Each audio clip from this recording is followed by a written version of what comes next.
This time in country footy speak, you owe this mob a couple. Well, I wouldn't go that far. I think we had one up on them in 22, so the feeling was probably mutual for a couple of years. But really excited to play against one of the best teams in the competition in qualifying final.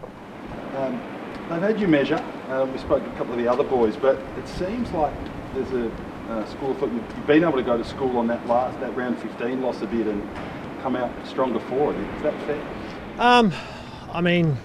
Round 15 was fairly significant long time ago. So we're buoyed by the fact that our form in the rounds post that have been really strong. But we understand that a lot has to go right to beat this team, the reigning premier, and they've got some fantastic players across the board and some really strong ones coming back in to help as well. Just one more on that. That night it did seem they were trying to avoid you like the plague. You might have been the centre of their strategy. Down here? Yeah, did it feel like that? They were trying to take the interceptors out? No, I'm not sure if that was their 1A game plan, but if that's what they thought was the reason they beat us, then I'm going to use that to put a little extra fire in my belly to go after it even more so. So as I said, we're really, really excited at the prospect of playing Brisbane in front of 100,000 people at the G, hopefully on Friday night. With those who made their respective lead-ins, Brisbane's been quite tough. You guys, it feels like there's not really been a litmus test for a while. Do you feel like you're well placed heading into finals, or would you have liked to have had a real stern test like this one? It's been a little bit of the storyline around us, but I think Sydney was the form team of the competition when we played them. I think they'd won 5 of their last 6 when we came up against them in Sydney. So in terms of a litmus test, that's probably as tough as it gets. So we don't control the fixturing or where other teams are on the ladder, and you can only sort of play what's in front of you. And we thought through that period, since probably we played Brisbane, we'd put in some really strong performances, and we've tried to really sharpen our sword in terms of our game plan and things that we've been going after. Have you had to take any training to sharpen it to make sure you're ready for what is about to do? We had a really good session on Friday out here. Best mids versus best mids and forwards versus backs, which was really good. Obviously, you don't want to treat it like a game per se in terms of the collision and the contact and that sort of thing, but we thought we put our, we did sharpen our sword last Friday for what is going to be a really hot start. They're perennially good starting team, so we're ready for what they're going to sort of dish up early in the game.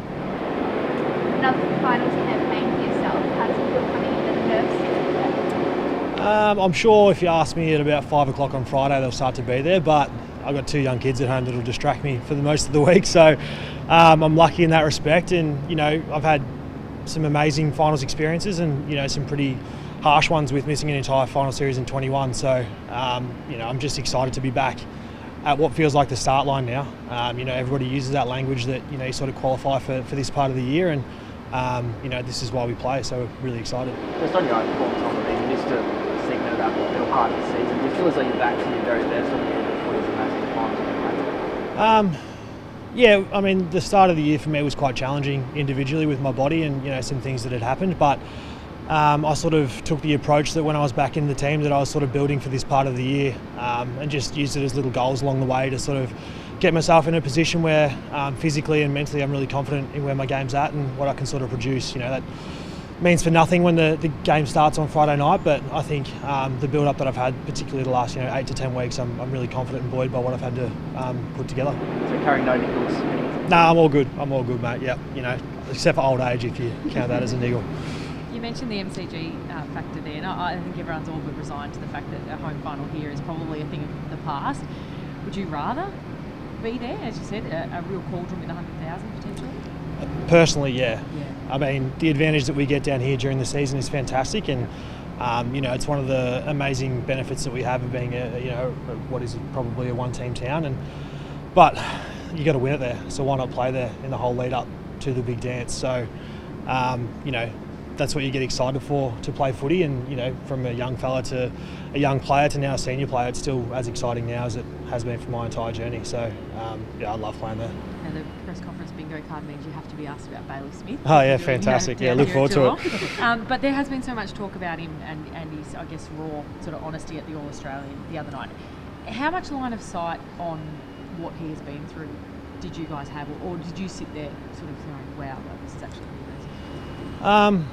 I'm sure the club did their due diligence in the lead up to his recruitment and that sort of thing. But I sort of met Bailey this week, 12 months ago, in the lead up to our finals campaign, and sat down with him at my place here in Geelong and had a coffee. And he was as brutally honest there and then with me as he was sort of in front of the entire audience on last Thursday night. So I knew, I don't know every crux and detail about his life, but he's been amazing for our club and for me personally as well.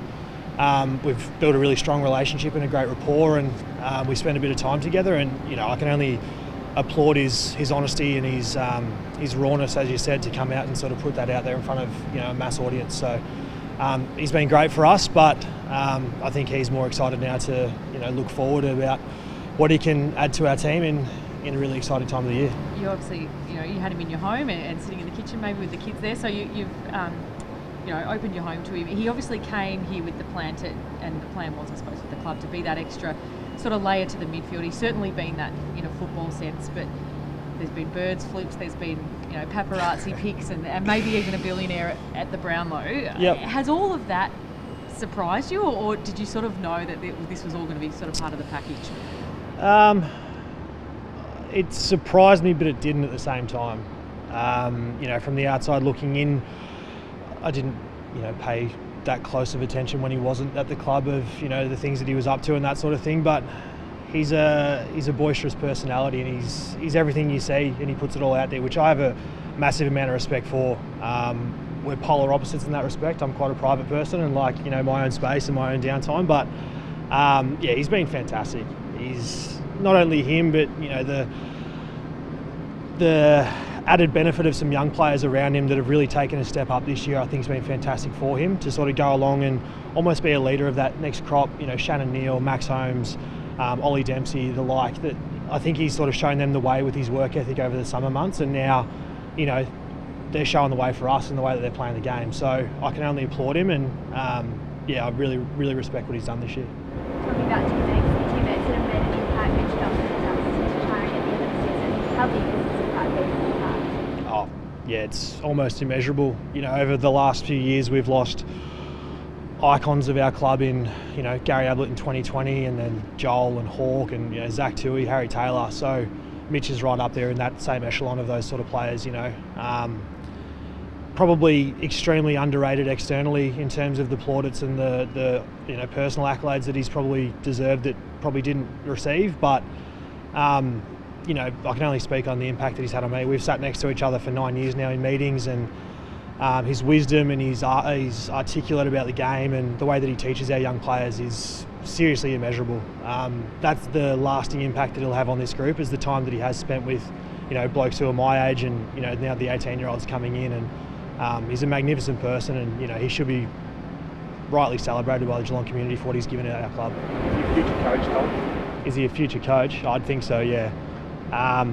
Again, as I said, the way he understands the game is, over a 16-year career, played almost every position except for full forward and full back. So he understands what it takes to win, and he understands what it takes to get the best out of himself as well. And I think coaching is definitely in his future. Just coming into the finals, to have someone that won the place so well, sort of talking about, and also be so candid and say things that are over it. And I guess the industry, what's it done, I guess, internally at the club? I mean, say you guys running you to be so honest and open, but also blind in the field. Yeah, I think, as I said before, he's had a fair bit to work through personally, and I don't think this is a reflection of where he's at now. I think the open honesty that he sort of showed was in the past, and he's put a lot of work into that space, and it's no mistake of his form on the field. As I said, he came down here with this insatiable appetite to work. He was at every sort of off-field session that we did in the off-season.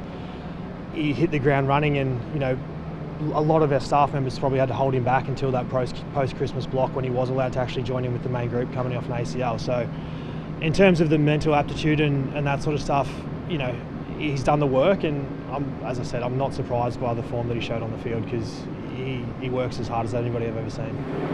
Last one, how do you know he's on game days? So many When he headbutts the wall in the team room is when I sort of know he's about to go. So it's a pretty good sign when you hear a couple of bangs against the plaster that, yep, Baz is ready to play.